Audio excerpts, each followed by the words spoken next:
Okay, this will be a fairly short talk on duodenal ulceration. This is a picture of a perforated duodenal ulcer with peritonitis surrounding it, and obviously it didn't do a good job of sealing off the hole. So ulcerations can go ahead and deep enough to be perforated. These are generally in our population in foals. It's less common in yearlings and pretty rare in adults. We're guessing on predisposing factors. We suspect nonsteroidals, stress, and other diseases. Clinical signs tend to be mild to moderate colic.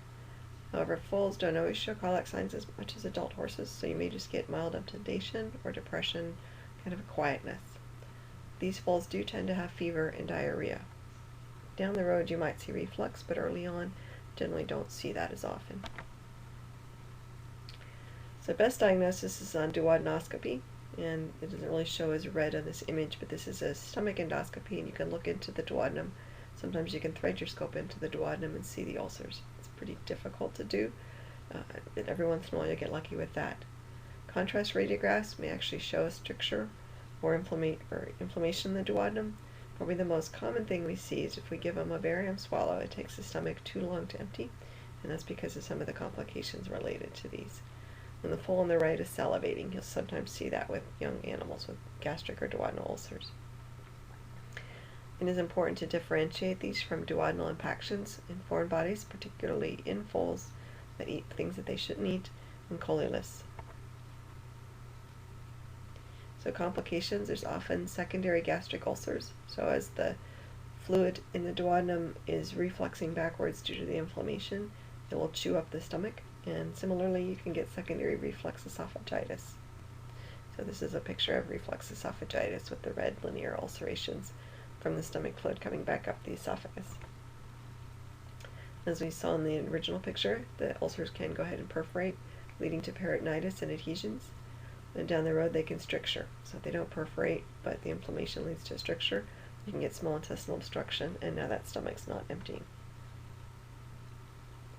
You can also get ascending cholangitis, hepatitis, and pancreatitis from inflammation in the duodenum, and death.